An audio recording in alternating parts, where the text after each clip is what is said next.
Es evidente que de no haberme puesto a escribir este libro a los 21 años, me hubiese suicidado.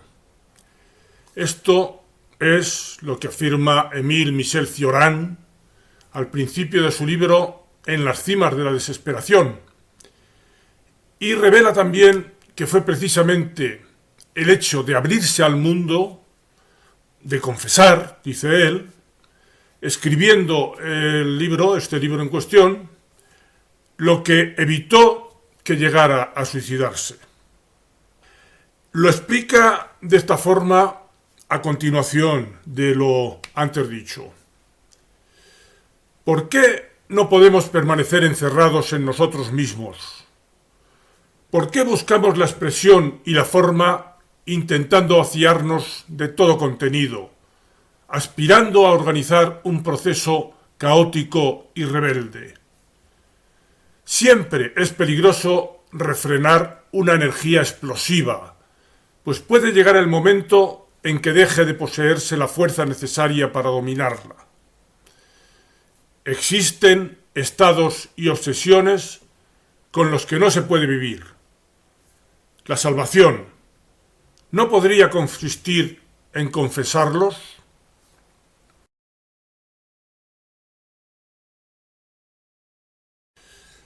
Lo que viene a decir en suma Cioran es que, según él, el suicidio no lo provocan causas externas.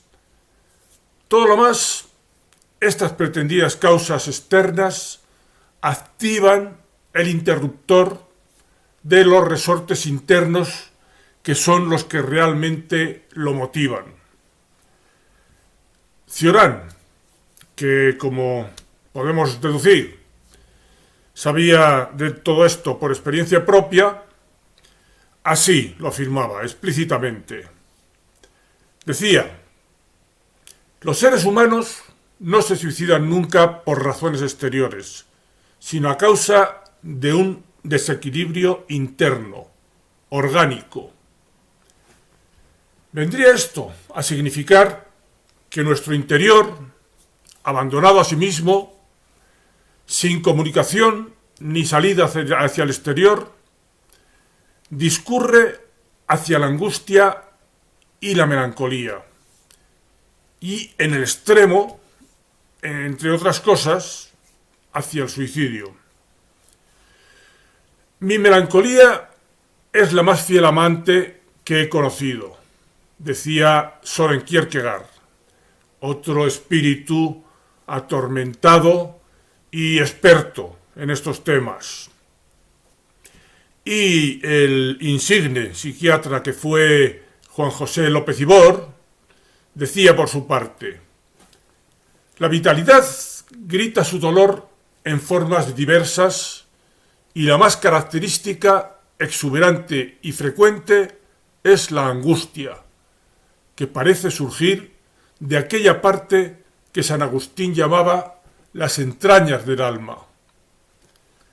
De la mano del mundo y de las tareas que él nos pone, nos situaríamos, por el contrario, en el extremo opuesto, el que nos empujaría hacia la vida, incluso si las cosas van bien, hacia la alegría, hacia la dicha, una prolongación, una sofisticada reelaboración de esa angustia que late y habita en nuestro interior y que nos es intrínseca y anterior a la aparición de esa alegría, de esa dicha. Así venía a decirlo también, a contrario sensu, Kierkegaard. La dicha, decía en su un poco enrevesado lenguaje filosófico, la dicha no es ninguna categoría del espíritu. Y por eso, allá dentro, muy dentro, en lo más hondo y oculto del corazón de la dicha, habita también la angustia, que es la desesperación. Mientras que la angustia y la melancolía, que pueden llegar a predisponer al suicidio, serían una especie de explosión o desenfreno hacia adentro, concluía Kierkegaard que la puerta de la dicha se abre hacia afuera. Y culmina esta reflexión afirmando en otro lugar que el suicidio es la consecuencia existencial del pensamiento puro, es decir, el pensamiento sin contenidos mundanos, sin cauces para ser expresado, aprovechando las formas, los recursos que oferta la realidad exterior. La melancolía se supera, pues, una vez que consigue reconvertirse en satisfactoria actividad mundana. Vivir significa tener que ser fuera de mí, confirma en este sentido nuestro filósofo de cabecera, Ortega y Gasset. Lázaro, sal fuera, dijo precisamente Jesús a aquel amigo muerto, quizás solo psicológicamente muerto, al que con tal exhortación hizo volver a la vida. La misma fuerza que, imposibilitada de salir hacia el mundo, bulle en nuestro interior, bien como angustia, o bien ya mortecina, como melancolía o como depresión profunda, si encuentra una vía de salida, una finalidad o tarea en el mundo por la que discurrir, se convierte esa misma angustia, esa misma melancolía, en combustible que hace funcionar la vida. Por eso decía María Zambrano, que el hombre es así el ser que se constituye en vista de una finalidad. Una finalidad que inevitablemente está fuera de nosotros, en el mundo. Porque, como decía Viktor Frankl, el sentido de la vida, reside en el mundo y no primariamente en nosotros mismos.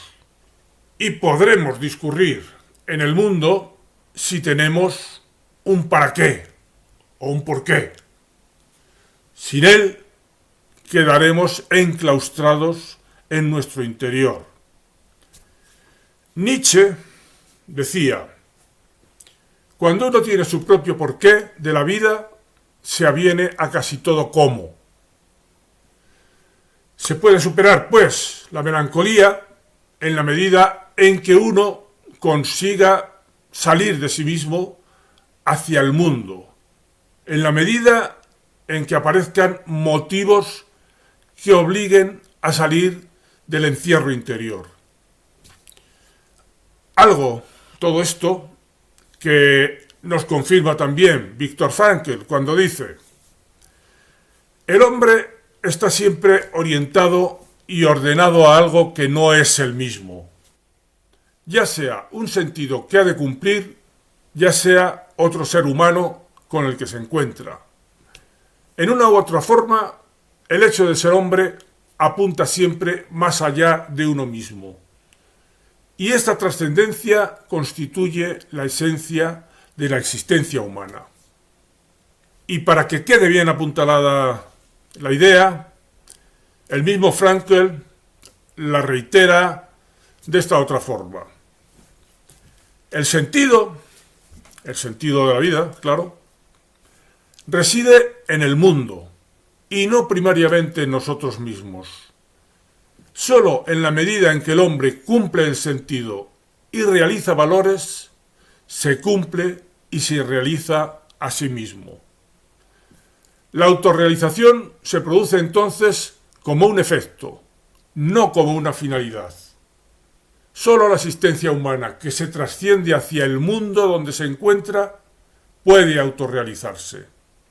Pero si pretende realizarse a sí misma, si busca la autorrealización, fracasa inevitablemente. Se entiende que si busca la autorrealización directamente, fracasa. Se busca realmente a través de una tarea en el mundo.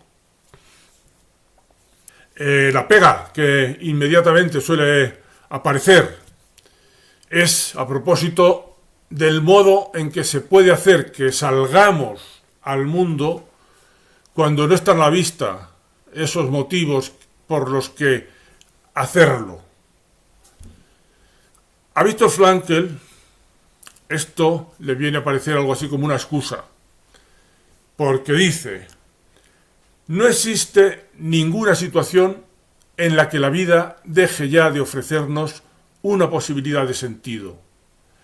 Y no existe tampoco ninguna persona para la que la vida no tenga dispuesta una tarea. Recordemos que esta afirmación la hacía un hombre que vivió desde 1942 a 1945 en los campos de concentración de Auschwitz y de Dachau, y cuya familia prácticamente al completo se dejó la vida en los campos de exterminio. Ejemplo extremo, pues, de confrontación con las circunstancias más difíciles. Cuenta precisamente Viktor Frankl sobre su experiencia como prisionero en el campo de concentración de Auschwitz y en relación a sus compañeros de reclusión. Cuenta: cualquier intento de restablecer la fortaleza interna del recluso bajo las condiciones de un campo de concentración pasaba, antes que nada, por el acierto en mostrarle una meta futura. Desgraciado de aquel que no viera ningún sentido en su vida, ninguna meta, ninguna intencionalidad y por tanto ninguna finalidad en vivirla. Ese estaba perdido. La respuesta típica que solía dar este hombre a cualquier razonamiento que tratara de animarle era: ya no espero nada de la vida. Ratifiquemos esta conclusión de Viktor Frankl sobre la necesidad de incorporar metas futuras a nuestro plan de vida con esto que decía Ortega: nada tiene sentido para el hombre sino en función del porvenir. Es la expectativa de una meta que nos aguarda en el futuro lo que puede sacarnos de la postración en la que eventualmente hayamos caído. Albert Camus, partiendo de la perspectiva un tanto pesimista propia de los existencialistas, afirmaba: no hay más que un problema filosófico verdaderamente serio: el suicidio. Juzgar que la vida vale o no vale la pena de que se la viva es responder a la pregunta fundamental de la filosofía. Las demás, si el mundo tiene 3 dimensiones, si el espíritu tiene 9 o 12 categorías, vienen a continuación. Se trata de juegos. Primeramente hay que responder. El mundo no tiene sentido para los existencialistas. Es absurdo. Y partiendo de ahí, allá tú, y solo tú, si lo que quieres es seguir viviendo o suicidarte. En esas, precisamente, estuvo el existencialismo.